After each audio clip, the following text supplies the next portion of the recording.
Earlier this year, the furnace at Knox 16 Presbyterian Church malfunctioned, spraying soot over the entire sanctuary and most of the basement. Before the restoration can even begin, they've had to rip everything out.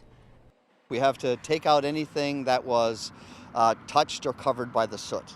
And as you can see, pretty much everything in the sanctuary in the basement was covered by soot.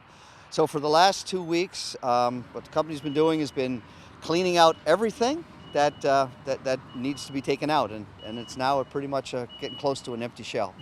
Now that the lath and plaster walls are down, you can see the original wooden structure, as well as the vents for the cast iron stovepipes that would have heated the church in its early days.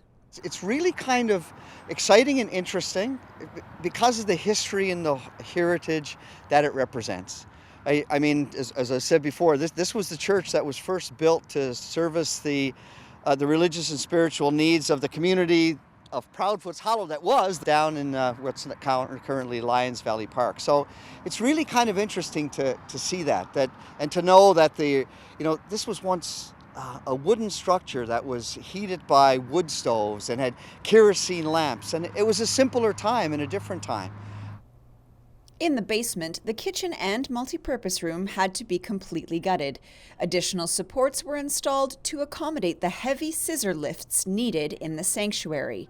And now additional updates also need to be done. You can see by the walls, there was no insulation in this building. Insulation is something that's going to be necessary. The wiring, and as I like to say, back there in 1943, there was a big fight in the church as to whether or not they'd stay with the kerosene lamps or go to that new electricity thing and wired the church. But it's the same wiring that was used back then, knob and tube. The church has more than just a heritage designation.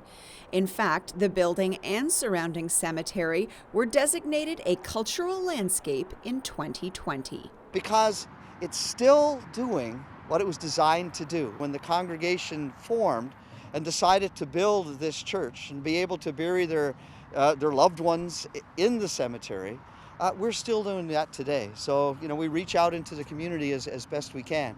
And so we're still doing it, and that's why it's important. For Halton News, I'm Nikki Wesley.